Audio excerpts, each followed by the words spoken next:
much, everybody, for taking time out of your day to attend. I know that everybody is busy with the holidays, and um, some of these back to basics topics like serialization are just so exciting and intellectually stimulating. I hope today that you'll walk away with something that you can either use as an API producer, an API consumer, or potentially both.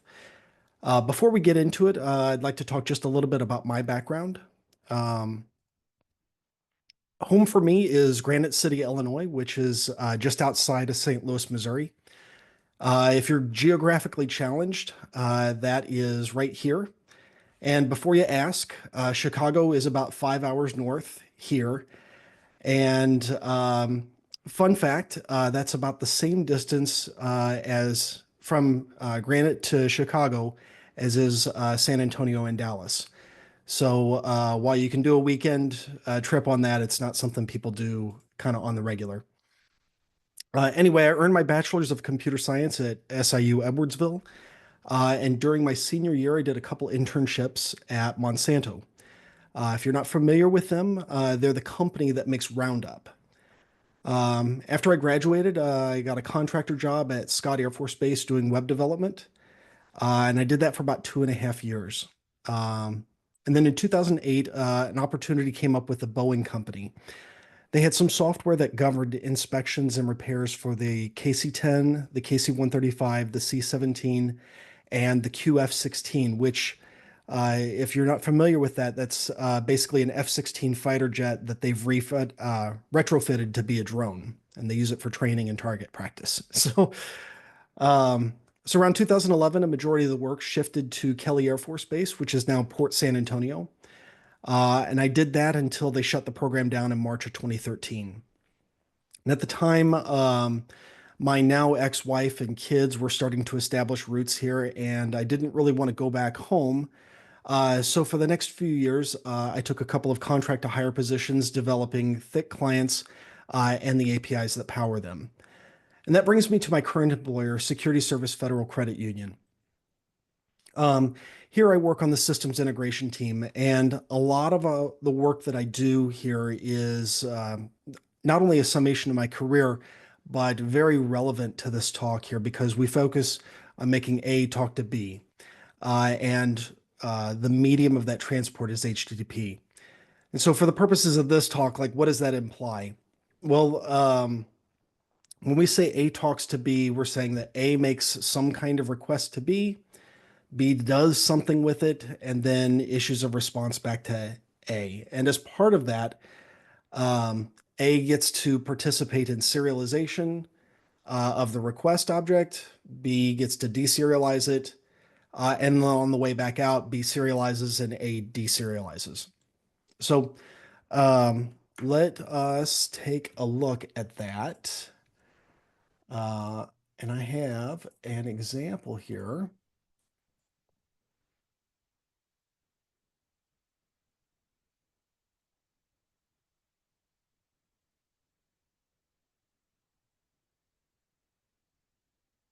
So this is kind of your typical client server shared project scenario here, where you've got some kind of data contract that governs your request. You've got a data contract that governs your response, um, your API, and we're just going to use a minimal API here. Um, it will take that request, do some work, and then based on that response, it will spit it back, right? And then on the client side there, we're going to do a serialized deserialize, right? So um, I don't think I need to kind of run this to show everybody like, this is just going to spit out JSON here, right? And on the receiving side, we'll receive JSON and then we'll run through the serializer, right? Well, no, I'll know what that looks like, right? Um, so the thing about this here is what happens if I am acting as the client. And on this request type here, I don't put in my last name. Well, on the sending side, what will happen is your last name property will receive will send the value that is the default value for the type. So in the case of reference types, you'll get a null. In the case of value types, you'll get the default for that value. So for ints, floats, you'll get zero. For enums, you'll get the first defined, things like that.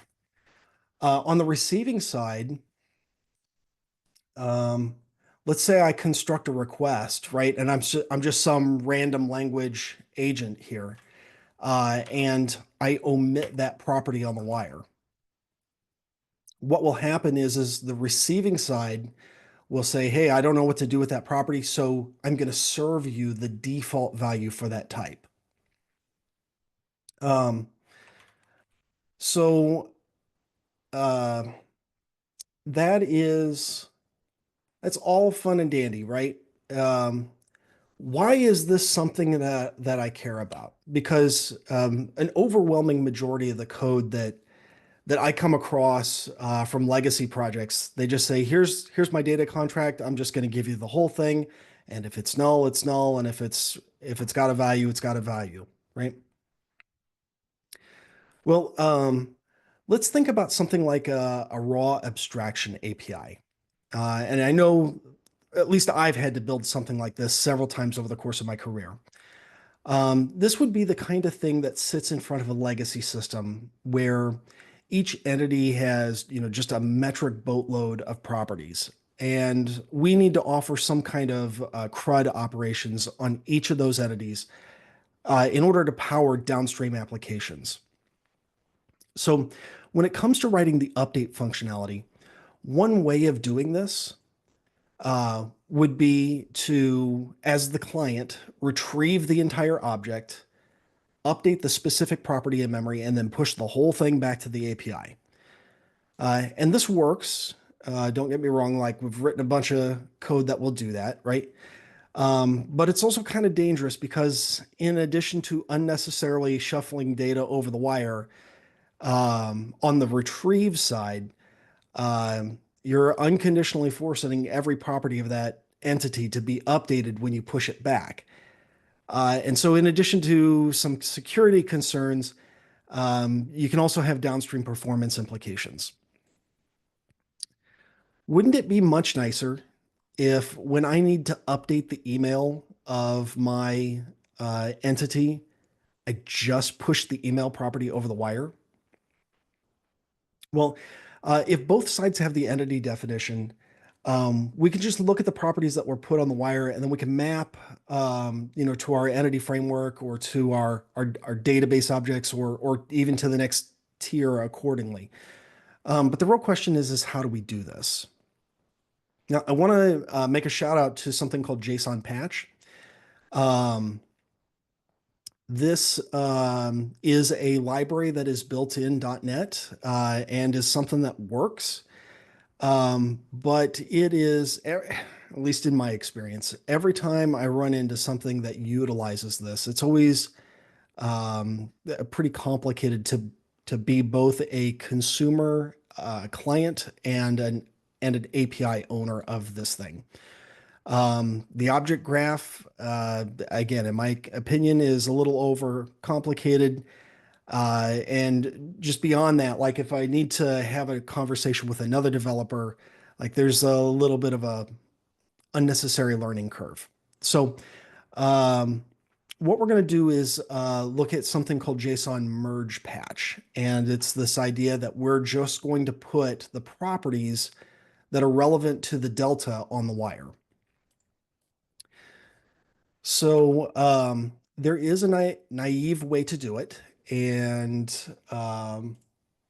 we'll take a look at that now.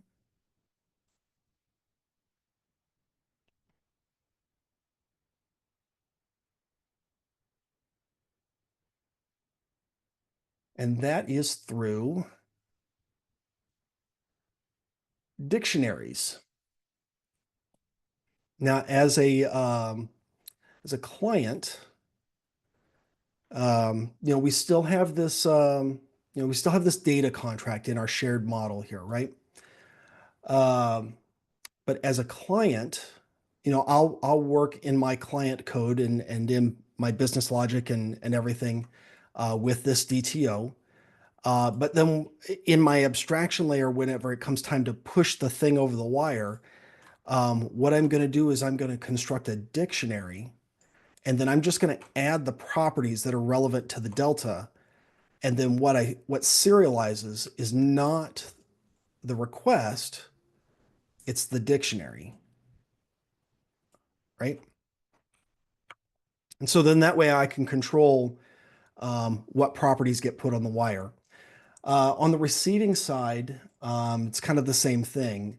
Um, you know, I will take a dictionary and then I can look and say, well, was the first name property part of that dictionary key? Was the last name property part of that dictionary key? Was the email property part of that dictionary key, right? Then I can act accordingly. Don't get me wrong, this works. Um, but if you are a swashbuckle, swagger, open API spec user, um, this makes things fun, right? So um, that's where I'd like to introduce a new package that I came across a while ago. It's called .next. It's a Microsoft library. It's part of the .NET Foundation. Um, Microsoft owns this thing, and it is the best I can summarize is it's a way to add some gaps or perceived gaps in the .NET framework. And so where this is relevant is they introduce this thing called an optional type. And if you're familiar with the concept of monads, um, these are um, these are types very similar to nullable, but they are types that may or may not contain a value. And they're perfect for this use case, right? So let's see, is this the, I'll just close it and I'll reopen it.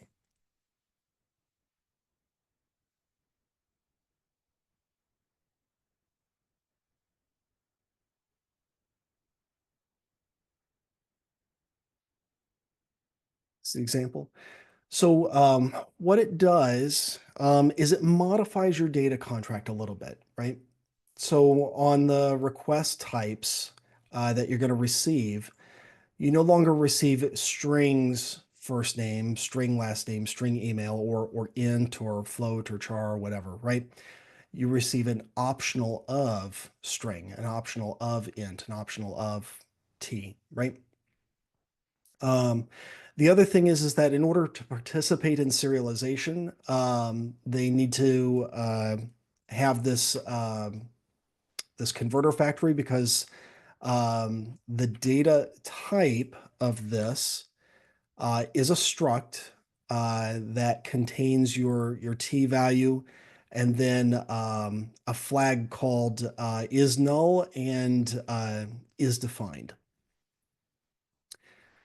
And so um, whenever you participate in serialization, you don't want your container to go on the wire. You want your T value to go on the wire, right? So this converter factory makes that jump for you whenever you participate in serialization.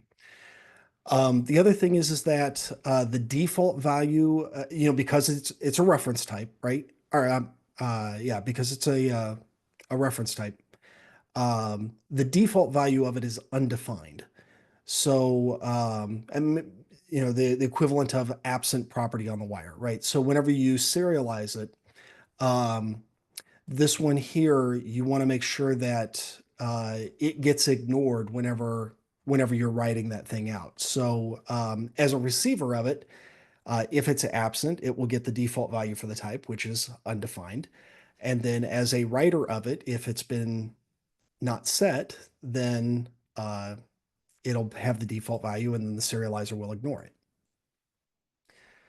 Um, so let's kind of take a look at how that works here, right? So,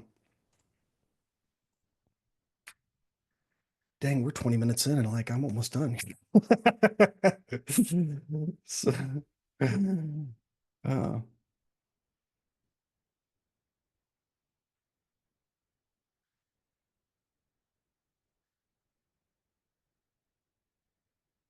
oh, there we go.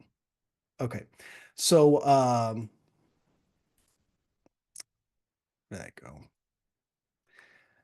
Right. So I'm an API producer, right? I'm going to take my request and let's say I'm just going to send email on the wire here. So what happens with that? How is that received? Um, so if we look at our person request, can everybody see this okay? Yep. Yeah. Okay, cool. Yep. All right. So we see our email came across, right? But my first name and last name are undefined because I just didn't put them on the wire. So now whenever I go to write my code and I map, right? Uh, I can say is undefined, or if it's undefined, then don't map, or I um, then if it is defined, whether it's the caller has passed null or the caller has passed a value, maybe I care, maybe I don't, right? Then I can map to my database object accordingly. And so then whenever I go back to execute an entity framework request, only the properties that were touched by the caller are the ones that actually get um, updated back in the database, right?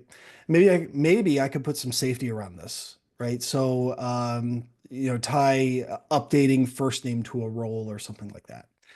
Um, but what this allows us to do here is differentiate uh, between me, the caller, um, omitting that property versus explicitly passing null, right? So let me, where did it go here? There we go, right? So on this case here, I omitted that property and they were undefined. Um, let's let it fly here and so for first name, right? I'll send null on that.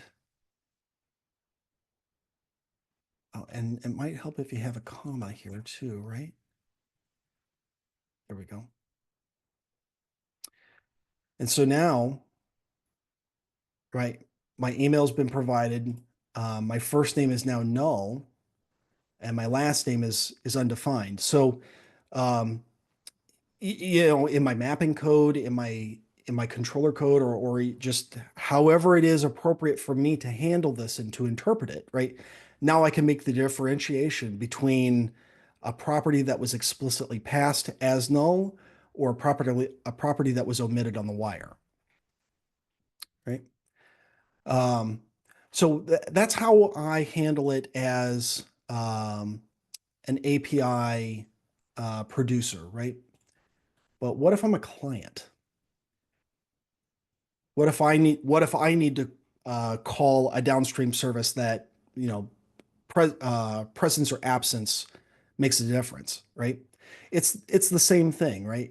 We have that DTO that has that converter factory and then the ignore condition for default. Um, and so the cool thing about this is it really makes it like even easier to write because you just don't set those properties and by default they're undefined. So then the payload that gets constructed looks very similar to the code that you wrote. Let me set this as the startup project and we'll run that.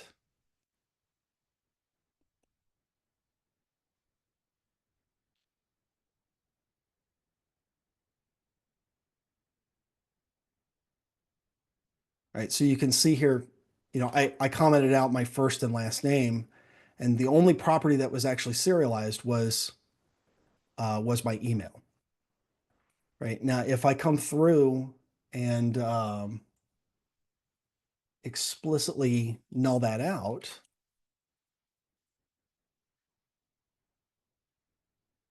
and run that,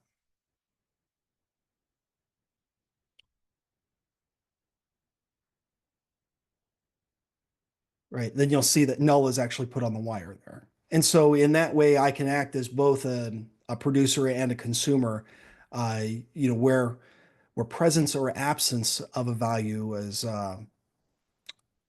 important. Um, kind of a little backstory behind all of this. I had to do a lot of work with the Microsoft Dynamics 365 API, and presence or absence of a property on the wire is important, especially when you're making updates. It's one of those things where you literally have to retrieve. If you don't know what you're doing, you have to retrieve the whole object, update the one or two things, and then push the whole thing back, right? But if you can figure out, how to do these optional types, these monad types here, Dynamics will take just the delta and then only touch the properties that were present on the wire.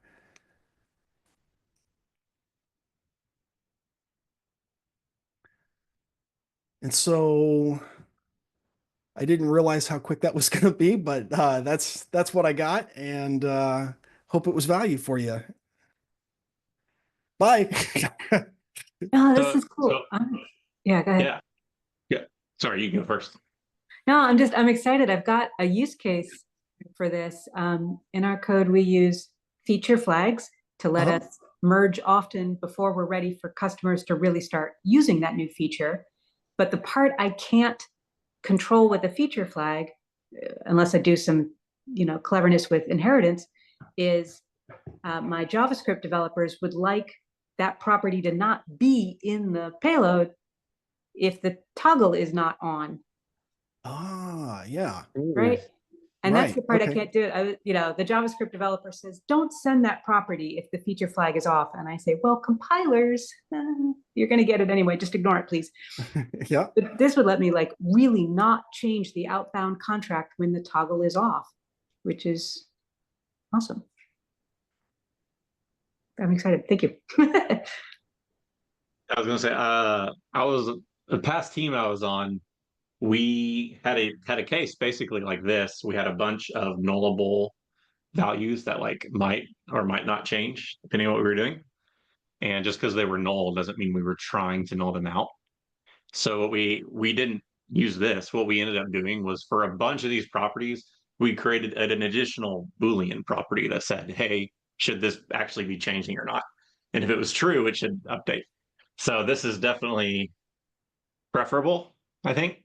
Am I understanding this right? That both the client and the producer have to use .next, or is it just the API? No, it's so .next is an implementation. Um, and behind the Okay. scenes, it's really just an abstraction. So it's bringing a couple things of value. It's bringing this optional type, this struct, right? You can use .next's implementation or you can write your own. But if you write your own or if you use somebody like, um, so just a FYI here, if you go to NuGet.org and look for optional types, like everybody's got an implementation of it. So like, Dapper's got one. If you look for these monad types, it's the same concept, right? Um, so it is not it's not a requirement in that both the client and the server use it. It is just that within a given tier, you stay consistent, right? Or within a deployable, you stay consistent. Yeah, I was aware. I haven't actually used them in any projects, but I was aware of like optional and maybes and all that. Mhm. I know there's a big following around not ever using exceptions and all that. And I think I heard that one of the language designers at one point said that was like his biggest mistake he ever did in it. The language was adding exceptions, something like that. Um, yeah, I think it's pretty cool. Any other questions? Anyone else? Yeah, yeah. Questions, feedback, thoughts. Oh, so something else I'll say here is these these ignores and attributes here. The converter factor you should be able to set at a global level on the on the serializer options. I'm just like minimal APIs are still kind of new to me, and there's a JSON options type that you have to modify the converter collection for, and there's like three different JSON option types, and I had like 20 minutes to figure this out. So we just went with the easy one there. But you can set that at a global level, and then your DTO doesn't have to be so noisy Mm. on the attributes. I was gonna say I was impressed by the minimal API use for demo because I haven't messed with those yet, and they're newer, so that was cool. Yeah, Cool. I'm not 100% sold on minimal APIs. I don't know about you. I don't know about the rest of I y'all, don't know but anyone who was like, oh, I'm going to use those over normal controllers. Yeah, yeah. I'm guessing the goal with that was to like people who are used to like how Python Flask does it or something. This looks very similar, so it's a maybe it's a better like stepping stone, Yeah. and it still works just fine. You know, there's nothing wrong with it. So Mhm. I'm just guessing that was the reason. It's really nice for these targeted examples. But anytime you have to write like more code around that, then that's where, in my opinion, it starts to break down.